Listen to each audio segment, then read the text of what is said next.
The Diary of Samuel Pepys, 27th of June, 1660.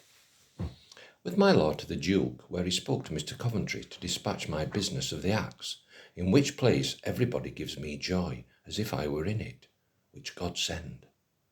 Dined with my lord and all the officers of his regiment, who invited my lord and his friends, as many as he would bring, to dinner at the Swan, at Dowgate, a poor house and ill-dressed, but very good fish and plenty. Here Mr. Simmons, the surgeon, told me how he was likely to lose his estate that he had bought, at which I was not a little pleased. To Westminster with Mr. Howe by coach to the Speaker's, where my lord supped with the King, but I could not get in. So back again, and after a song or two in my chamber in the dark, which do, now that the bed is out, sound very well, I went home and to bed.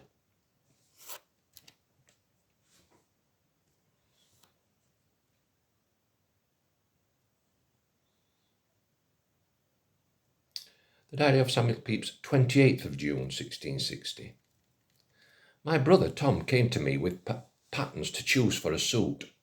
I paid him all to this day, and did give him £10 upon account. To Mr. Coventry, who told me that he would do me all right in my business.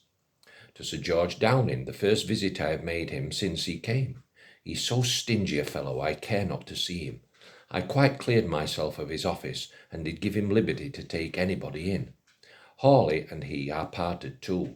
He is going to serve Sir Thomas Ingram.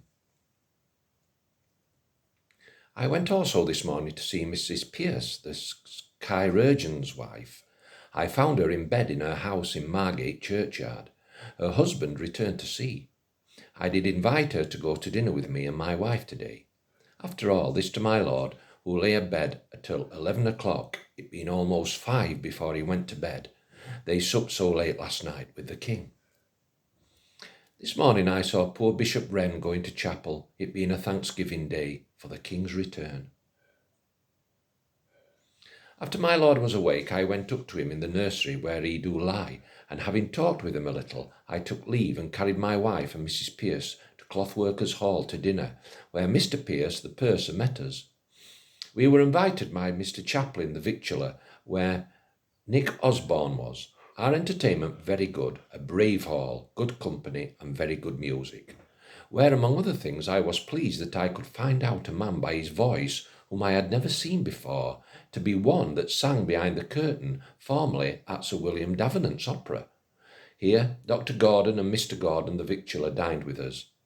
After dinner to Mr. Rawlinson's to see him and his wife, and would have gone to my Aunt White, but that her only child, a daughter, died last night. Home to my lord, who supped within, and Mr. Edward Montague, Mr. Thomas Crewe, and others with him, sat up late. I home and to bed.